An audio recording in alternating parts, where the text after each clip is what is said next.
Hi, my name is Michel Cor. I'm the co-creative director and art director on Life is Strange 2.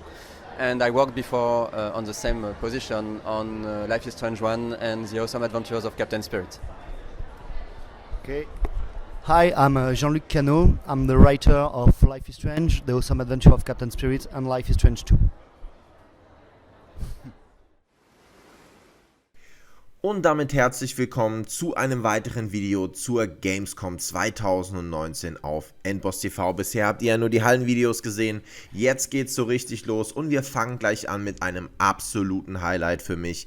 Ich hatte nämlich die wirklich unfassbar große Ehre, mit zwei der ganz wichtigen Menschen hinter Life is Strange zu sprechen. Einmal mit dem Co-Creative Director und mit dem Writer, das heißt dem kreativen Kopf hinter der Story.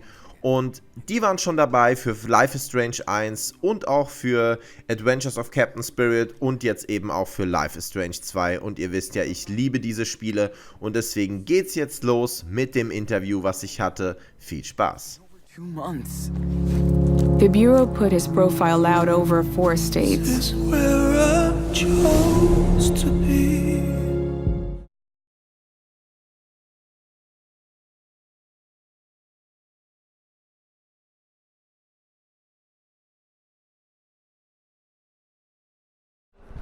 You're right, there is a time span of about 2 months between episode 3 and episode 4.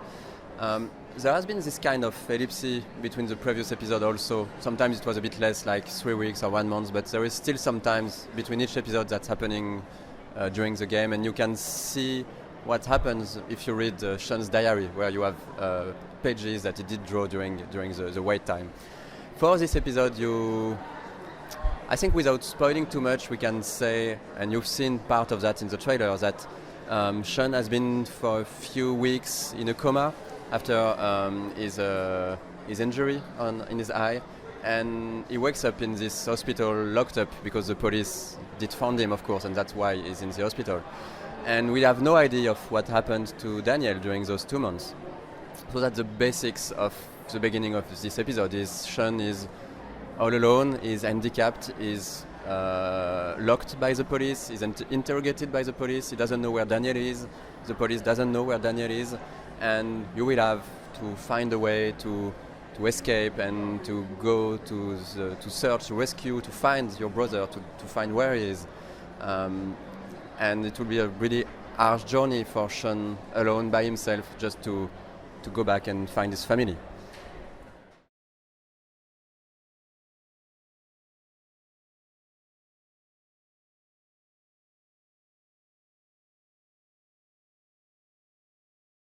So this, my friend, is called a spoiler.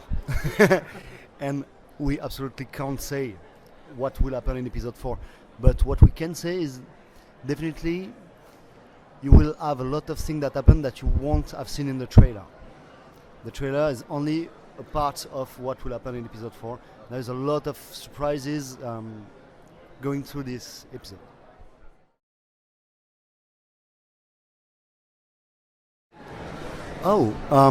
Regarding the gameplay, we had some little pieces of gameplay without spoiling, because it was part of the presentation we made earlier, while Sean is facing his new handicaps, and you have small gameplay where he has to adjust a pen in front of another pen, but he lost the sense of perception, of perspective, so it will be difficult for him. But in this episode, we really wanted that the player feel the lack of Daniel. Sean misses Daniel a lot, and also his power. So he will have to face some situation who could be solved easily with Daniel power, but unfortunately Daniel is not with him.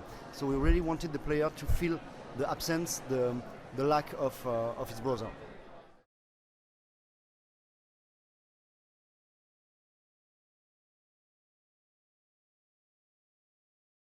I mean, I would say yes, of course. Yes. As you've seen with Life is Strange 2, with this road movie structure, it's really the basics of the storytelling is that Sean and Daniel have a goal. They want to reach Mexico, and in each episode they are advancing towards this destination, and during the journey they are meeting new colorful characters that will either help them or be against them or be just allies or foes. And you will definitely have that in episode 4 with, I hope, new exciting characters to meet, the same idea, new allies, new enemies, and yeah, we hope that it will please the players to discover some new faces and maybe see some older faces, who knows.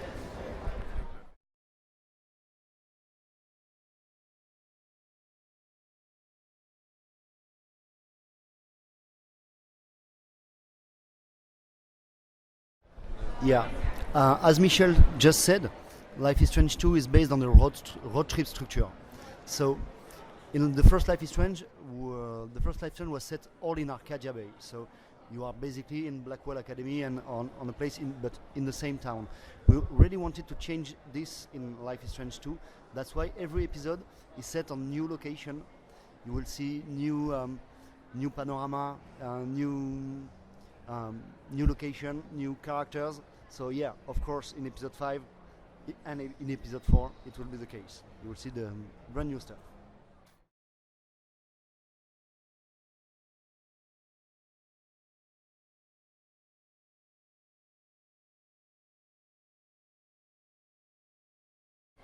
You know, Life is Strange, the first season, was meant to be, one game. And when we finished the first Life is Strange, we had a chat with Square Enix and said, okay, do a Life is Strange 2. So we have to think about Life is Strange not as a standalone game, but as a series.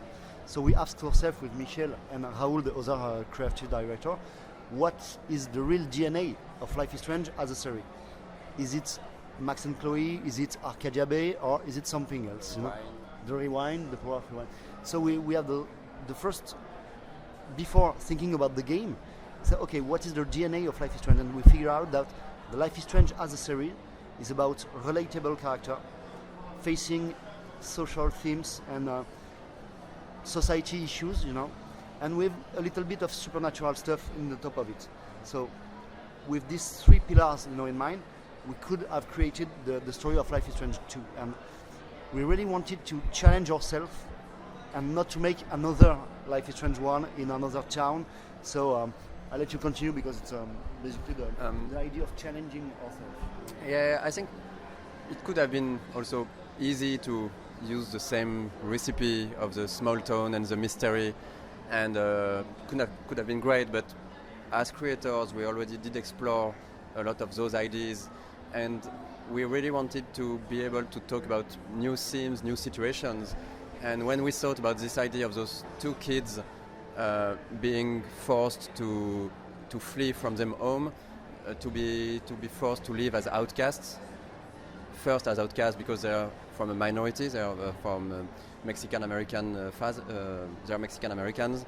They are also outcasts because they are searched by the police, and so they are forced to just travel part of the United States by being on the small roads, just be on the parts that you barely visit, barely show. So for us it was really interesting because it would allow us to talk about people we never talk about, the kind of outcasts you will meet on the road, living on the outskirts of society. For example, the group of the drifters in episode 3 is definitely a group of characters we really enjoyed telling the story, showing their lives, showing who they are, because it's the kind of people that are often overlooked in games and even in real life. When we were visiting the United States to make references and find inspiration for the game, we did meet people like those on the road, and it was really interesting just to talk with them, to get some of their stories and things. We were thinking that, those are the kind of people we think it's just interesting to show in our game, to show how they can decide to have this kind of life, but also how they can be rejected by society. And just talking about them maybe can push some of the players to maybe think differently about other human beings that are different than themselves. So it was for us a new, interesting way to tell the story that would deal with different themes than the first game.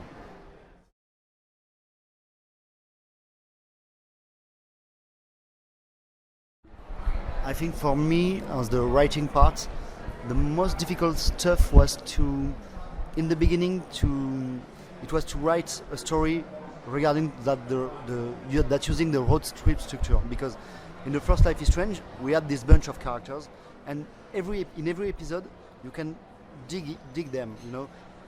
Okay, in the first episode Victoria is a bitch, but in the second one you learn that okay she's someone sad, and in the third episode you learn different, so you can really dig into the character.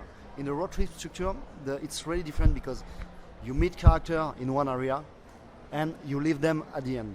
Sometimes you see them again, but it's really the meaning of the road trip structure. So as a writer, it was not difficult, but it was a challenge to portray the character really quick, that the player can say, okay, I'm gonna trust him, he's a good guy, or I'm not gonna trust this one, I think he's bad, to make it very quick. And I think at the end of the game right now, because Daniel is evolving, his behavior is changing regarding to your decision. In the first maybe 2 episodes, we have basically the same kind of Daniel, but really quick. We have to write different version of Daniel, a good one, another more neutral, another more hard regarding to people's decisions. So on every episode we have little really different version of Daniel behavior, so a lot of different sentence to write to him. So yeah, it's, for my part, it was the too big change in the Life is Strange 2. Oh yeah, you're right. And I think about the characters and the road trip structure. I know that it can even be frustrating sometimes for the players to meet those really interesting characters and see them for a few hours in an episode and then leave them behind. And I think it's part of also what we think is interesting, and I get that sometimes it can be frustrating, but I mean, when you're traveling, that's what's happening. When we were traveling, we did meet people, we had good times enjoying chatting with them, and then we knew that the day after we were leaving and we wouldn't see them anymore, but we still kept a lot of those people, of those meetings in ourselves. So that's what we're trying to convey in this game.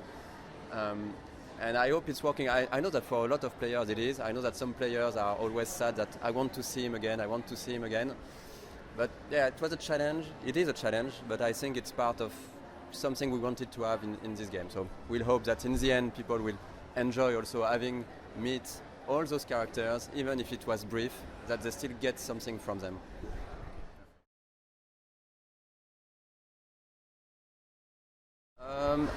I mean, the team is bigger for Life is Strange 2 than it was from Life is Strange 1, but a lot of the core team is the same. I mean, we are the Jean-Luc, myself and Raoul, we are of course doing all the games, but we have the same lead concept artist, lead environment artist, character artist. There is a lot of the core team, the sound designers that worked on the first game that are working heavily on the second game. But we had also to expand the team, so I think the first game we were somewhere between 30 people to 50 people for the first Life is Strange, and for Life is Strange 2 we are more like between 40 to 65, 70 on peak.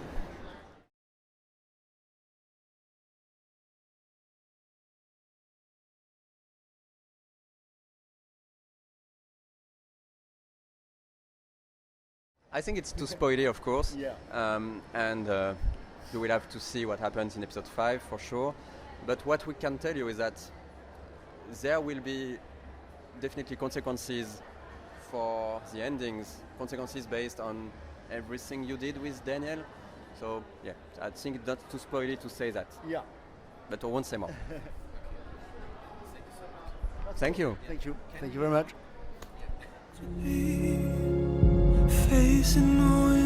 You might spend the rest of your life in prison, or you can talk to me. We gotta be careful now. How would I even find him? Is the whole world out to get me?